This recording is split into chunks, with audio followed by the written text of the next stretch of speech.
জলবিদ্যুতৰ এই উচ্চ ক্ষমতা সম্পন্ন টাৱাৰ মেৰামতি কৰি আছিল। এই মেৰামতি কৰি থকা প্ৰায়বিলাক শ্ৰমিক বৰপেটা জিলাৰ বধই মই জানিব পাৰিছোঁ।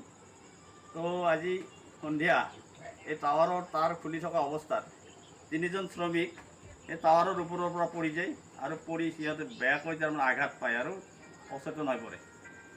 আমাৰ ৰাস্তা ঘাটৰ যি অৱস্থা, এই অৱস্থাৰ কাৰণে ততাতৈয়াকৈ গাড়ী আহিব পৰা নাছিল। বহুত সময় আমাৰ চাৰিআলিৰ চকত ৰাখি থোৱাৰ পিছত তেওঁলোকে অচেতন হৈ যোৱা অৱস্থাত গাড়ী এখন আহি পৰে আৰু সেই গাড়ীখনত আমি নলবাৰী চিভিল হস্পিটেললৈ শ্ৰমিককেইজন পঠিয়াই দিয়া হয়। মই আশা কৰিছোঁ ঈশ্বৰে তেওঁলোকক খুব সোনকালে আশু আৰোগ্য লাভ কৰক।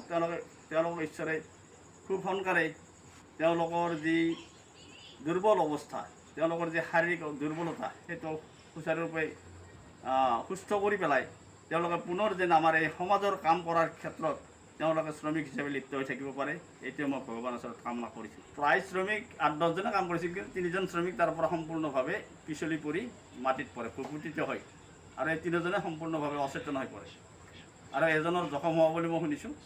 মই গৈছিলোঁ, তেওঁৰ মাথাত কাপোৰ বন্ধা আছে, কিমানখিনি জখম হৈছে মই নাজানো, কিন্তু তেওঁ অচেতন অৱস্থা।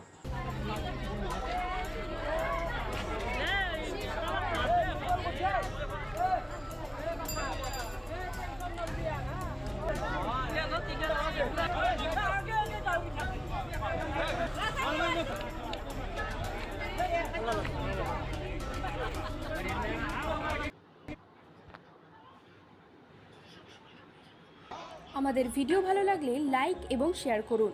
কমেন্ট সেকশনে গিয়ে জানান আপনাদের মতামত। আরও ভিডিও পেতে আমাদের চ্যানেল সাবস্ক্রাইব করুন এবং প্রতি মুহূর্তে খবরের আপডেট পেতে প্রেস করুন বেল আইকন।